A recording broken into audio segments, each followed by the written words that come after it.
Hello everyone, আমি ঝুমুর। আমার নতুন একটি ব্লগে আপনাদেরকে এত ভালোবাসা। আজকে সকালটা একদম ঝলমলে শীতের সকাল। তো সকালে আমি নিয়ে বসে পড়েছি একদম কচি কচি ছোলার শাক। আজকের শাকগুলো কিন্তু অন্যান্য দিনের তুলনায় অনেক বেশি কচি এবং একদম ডগা থেকে ছেঁড়া। এই সমস্ত শাক সবই কিন্তু আমার বাজার থেকেই আসে। আশেপাশে মাঠঘাট সেরকম নেই, তবে বাজারে বেশ টাটকাই আমাদের কিন্তু এই শাকগুলো পাওয়া যায়।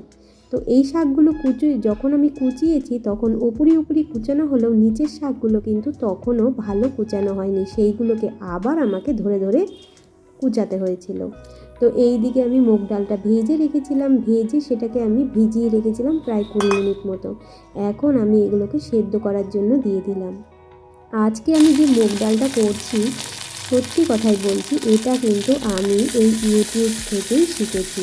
তো ভাবলাম যেহেতু আমার ভালো লেগেছিলো দেখে এই প্রসেসে মুগ ডালটা রান্না করা, তো ভাবলাম আজকে আমি এইভাবেই ডালটা রান্না করব। এখানে আমি 2 টুকরো ল্যাটা মাছ দিয়ে আজকে আমি করলাম এই ছোলার শাকটা। সোমবারে দিয়েছিলাম একটু আদা বেটে দিয়েছিলাম আর কাঁচা লঙ্কা বাটা। এখানে আমি আজকের মুগ ডালটা করছি চাল কুমড়ো দিয়ে। চাল কুমড়োটা কিন্তু বেশ কচি ছিল, আগের দিন আমি পুরোটাই রান্না করে দিয়েছিলাম, সামান্য একটুই রেখেছিলাম শুধুমাত্র ডালে খাবো বলে।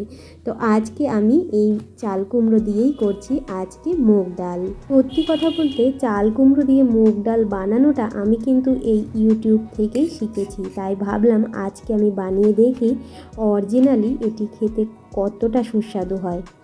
তো এর আগের দিন চাল কুমড়োটা রান্না করেছিলাম, ভীষণ ভালো হয়েছিল চাল কুমড়োটা, এবং আজকেও ভাবলাম তাহলে এই ভালো চাল কুমড়োটা দিয়েই হয়ে যাক আজকে আমার মুগ ডাল। এখানে আমার শাকটা কিন্তু ততক্ষণে হয়ে গেছিলাম, এটাকে নামিয়ে ফেলেছিলাম।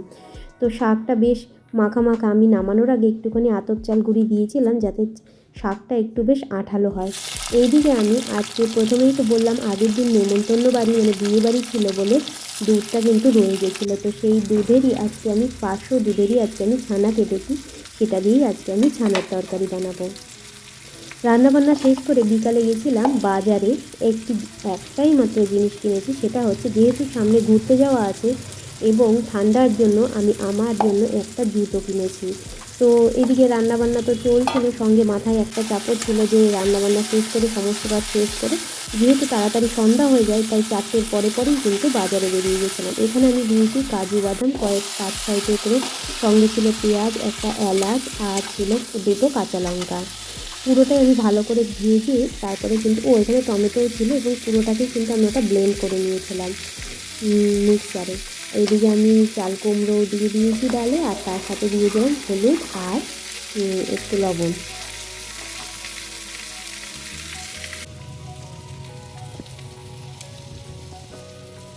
আলুগুলো ভালো করে ভাজা হয়ে গেলে তারপরে আমি এর উপরে ছানাটা দিয়ে দিচ্ছি। ওদিকে মিক্সার গ্রাইন্ডারে আমি কিন্তু ভালো করে পেস্ট করে নিয়েছি পুরো যেটুকু আমি মশলা রেডি করেছিলাম পুরোটাকেই। ছানাটা আলুর সাথে ভালো করে ভেজে নিয়ে তারপরে কিন্তু আমি এখানে দিয়েছিলাম। তবে এই পুরো রান্নাটাই মানে প্রথমে পেঁয়াজ, টমেটো এবং এলাচ ওটা আমি সর্ষের তেলে ভাজলেও আলুটা কিন্তু পুরোটাই বাটারে ভাজা। পুরোটা বাটারে করলে মানে আলু ভাজাটার পরের স্টেপ থেকে বাটারে করলে পরে সবজিটার টেস্ট কিন্তু দুর্দান্ত হয়। তো এখানে এবার এটাকে অল্প আগে আমি ভালো করে কষিয়ে ঢেকে রেখেছিলাম, কিন্তু ঢাকনা খুলে দেখি নিচটা হালকা একটু লেগেছে, মানে আমার আরেকটু আগে ঢাকনাটা খুলতে হতো। তো আমি সামান্য একটু জল দিয়ে দিয়েছিলাম, তারপরে আস্তে আস্তে কিন্তু এটা আবার নর্মাল পজিশনে চলে এসেছিলো। তো নামানোর আগে সামান্য একটু চিনি অ্যাড করে দিয়েছিলাম, কারণ এটা একটা দুধের মানে ছানার তৈরি খাবার, তো একটু মিষ্টি হলে বাচ্চারা খুব ভালো খায়। তো আমি ওর জন্যই এখানে একটুখানি চিনি দিয়ে তারপরে কিন্তু এটা নামিয়ে ফেলেছিলাম। এরপরে আর একটাই থাকলো, সেটা হচ্ছে আমার মুগ ডাল। তো মুগ ডাল আমি জিরে আর আদা কুচি আর শুকনো লঙ্কা ফোড়নে দিয়ে আমি কিন্তু পুরো ডালটা এখানে সোমবারে দিয়ে দিয়েছিলাম।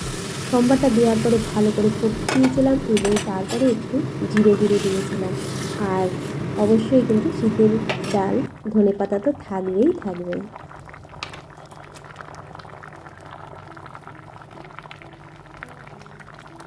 এই মুগ ডালটাই কিন্তু মিষ্টি। আমি যে ভিডিওটা দেখেছিলাম সেখানেও কিন্তু এই মুগ ডালে মিষ্টি অ্যাড করেনি, তাই আমি কিন্তু এখানে কোনো মিষ্টি দিইনি।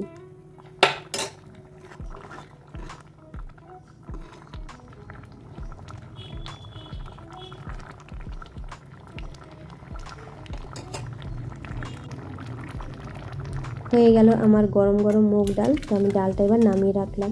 রান্না শেষ করার পরে একটা সংসারে অনেক কাজই থাকে, বিশেষ করে গ্যাস ওভেনের চারিপাশ পুরো রান্নার জায়গাটা প্রচণ্ডভাবে নোংরা হয়, সেটাকেও পরিষ্কার করতে প্রায় আধ ঘন্টা লেগে যায়। সমস্ত কাজ শেষ করে দুপুরের খাবার বেড়ে নিয়েছি। গরম গরম ভাত, সঙ্গে ছিল একটা রুই মাছ ভাজা, সঙ্গে ছিল ছোলার শাক, এদিকে হচ্ছে চাল কুমড়ো দিয়ে মুগ ডাল, আর আছে ছানা দিয়ে আলুর তরকারি। ভীষণ সুস্বাদু হয়েছে আজকের প্রত্যেকটা মেনু, দারুণ হয়েছিল খেতে, অসম্ভব সুন্দর হয়েছিল। তো বিকালে রেডি হয়ে সেজেগুজে চলে গেলাম কাঁচরাপাড়াতে। তো সেখান থেকে আমি আমার জন্য একটা জুতো এনেছিলাম, দেখাচ্ছি জুতোটা কেমন হয়েছে। তো এখানে এই যে এটা হলো সেই জুতো, যেটা আসলে আমরা যেখানে যাচ্ছি সেখানে অবভিয়াসলি আশা করা যাচ্ছে যে একে তো ডিসেম্বর মাস, তারপরে ঠান্ডার জায়গা, বরফ তো থাকবেই। তো ভাবলাম আমার জন্য এটা বেস্ট হবে। তো আমি নিজের জন্য একটা জুতো নিয়েছি।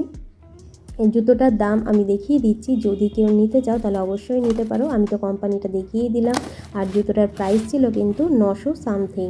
আজকের মতো ভিডিওটা এখানেই শেষ করছি, দেখা হবে আবার কালকে। ততক্ষণ পর্যন্ত ভালো থাকবেন, সুস্থ থাকবেন।